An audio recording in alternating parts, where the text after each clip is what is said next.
फरमाया इज़ा बुश्शिरा अहदुहुम बिल उन्सा, जब इनको लड़की की खबर दी जाती है कि बेटी की विलादत हुई है, वल्ला वजहुहु मुस्वद्दन व हुवा कज़ीम, इनका चेहरा सारा दिन स्याह रहता है और ये गुस्से के कड़वे घूंट को पी रहे होते हैं। अरबों में आदत थी कि जब इत्तला मिलती थी ना कि बेटी पैदा हुई है, तो खुश होने के बजाय चेहरे पे स्याही आ जाती थी, सारा दिन चेहरा स्याह रहता था। ये क्या हो गया? उनके यहाँ बेटियों का ये मकाम था। यतवारा मिनल कौमी मिन सूइ मा बुश्शिरा बी, फरमाया जो उसे खुशखबरी दी गई है ना बच्ची की, उसकी बुराई का उसके चेहरे पे ऐसा असर, और वह इतनी जिल्लत महसूस करता था कि यतवारा मिनल कौम, सारा दिन अपनी कौम से मुंह छुपाता था, सारा दिन अपनी कौम से मुंह छुपाता था। अयुमसिकुहु अला हूनिन अम यदुस्सुहु फित तुराब, इस टेंशन में सारा दिन गुजरता कि मैं जिल्लत बर्दाश्त करके इसे पालूं या इसे मिट्टी में दफन कर दूं। ये किसकी आदत थी? अरबों की। बेटी की पैदाइश पे चेहरा क्या हो जाता था? स्याह, और जलील होकर छुपता फिरता था।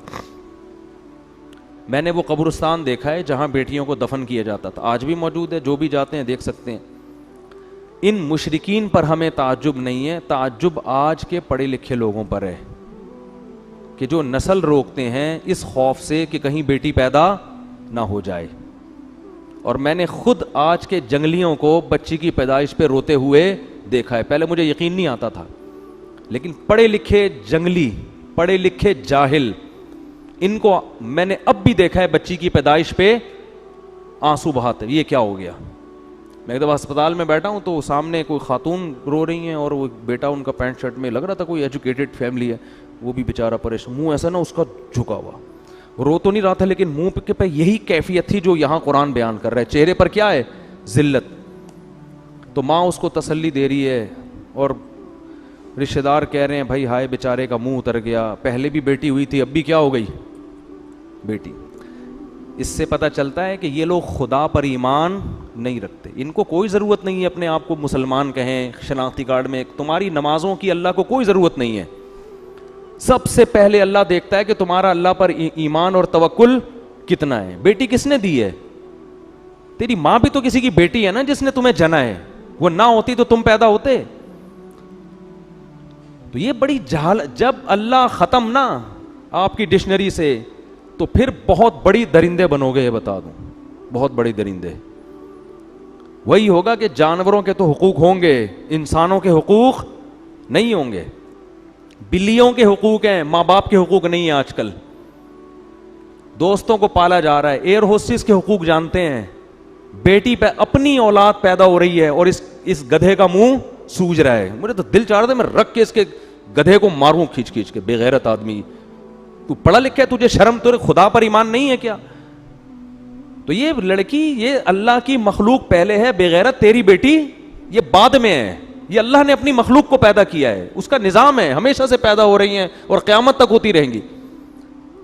और तुझे इतनी शर्म नहीं आती कि जिस खुदा ने तुझे पाल पोस के जवान किया, इस बेटी का रिस्क भी वो तुझे देगा। तेरी बीवी की छातियों में दूध पैदा किया उसने इस बच्ची की पैदाइश पर, ये बताने के लिए कि इसको भी मैं ही खिलाऊंगा जैसे बेटे को मैं खिलाता हूं। तो बेशर्मी की इंतहा है, बेगैरती की इंतहा है। और ये हैं पढ़े लिखे, ये क्या कहलाते हैं? पढ़े लिखे लोग। जहालत है ये। हमारे नबी सल्लल्लाहु अलैहि वसल्लम ने इस माहौल में आंख खोली है को जिंदा दफन किया जा रहा है, और कुरान कैफियत बयान कर रहा है, यतवारा मिनल कौमी मिन सूइ मा बुश्शिरा बी, कि सारा दिन उसका चेहरा स्याह रहता था। लेकिन आप सल्लल्लाहु अलैहि वसल्लम ने कितनी मोहब्बत दी बेटी को। नमाज में अपनी बेटी को, नवासी को कंधे पे उठा के 4 रकतें आपने ज़ोहर की पढ़ाई हैं। हालांकि बच्चों को कंधे पे बिठा के नमाज पढ़ना सुन्नत अमल आम मामूल नहीं है। आप नवासी को कंधे पे उठा के 4 रकतें पढ़ाई हैं।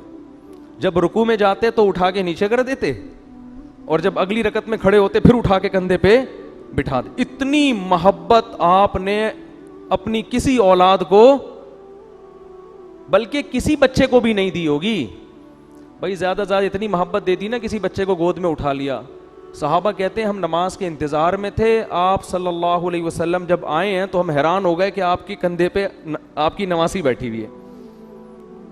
नवासी तो थोड़ी दूर हो गई ना, बेटी की भी बेटी हो गई।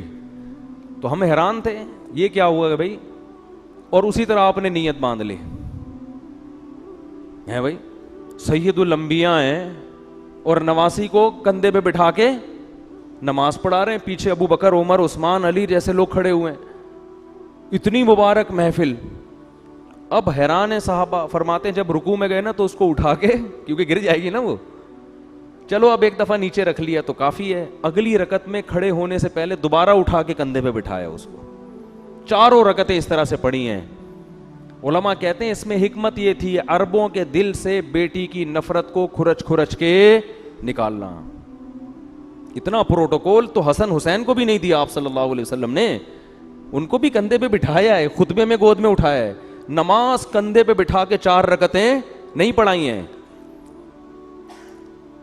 तो क्या किस मजहब से तुम्हारा ताल्लुक है और तुम मुंह बना रहे हो? भाई 10 बेटियां हो जाएं, 15 हो जाएं, 16 हो जाएं, 20 हो जाएं, कोई बात नहीं, अल्लाह की नेमत है, खुश हो अल्लाह के।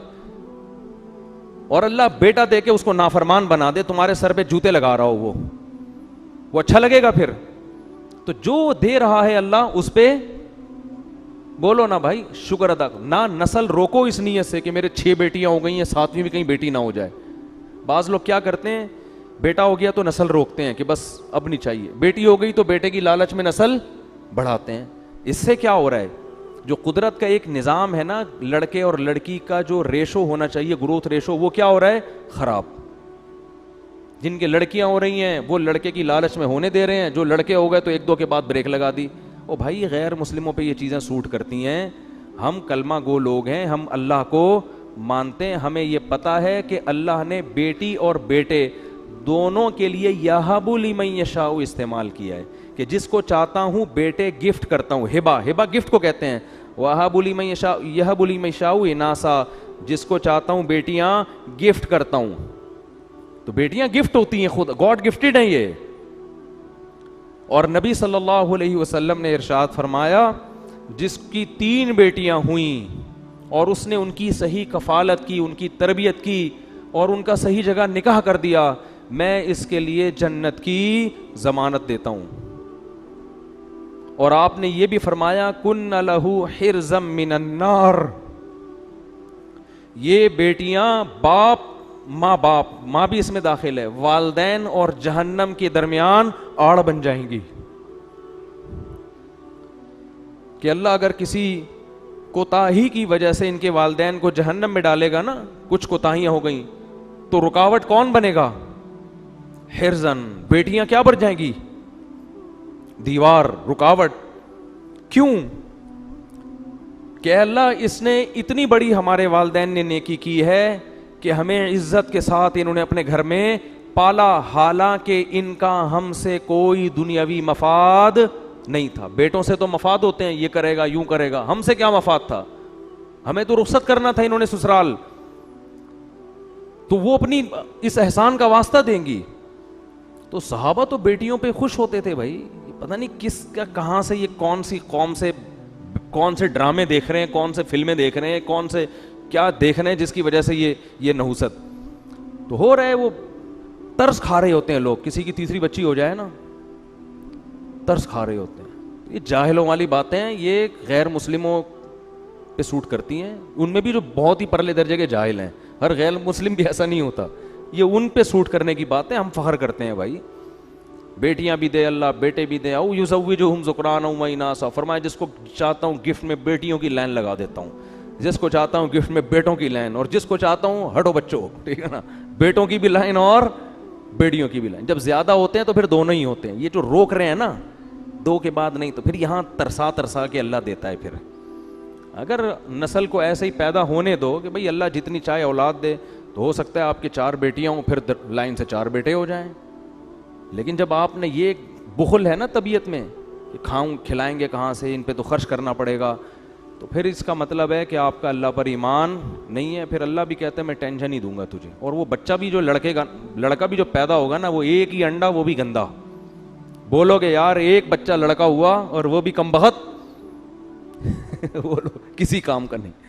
तवक्कुल करो, अल्लाह पे एतमाद करो, ना बहनों को टेंशन समझा करो और ना बेटियों को। नबी ने बहनों की कफालत पे भी खुशखबरियां सुनाई है।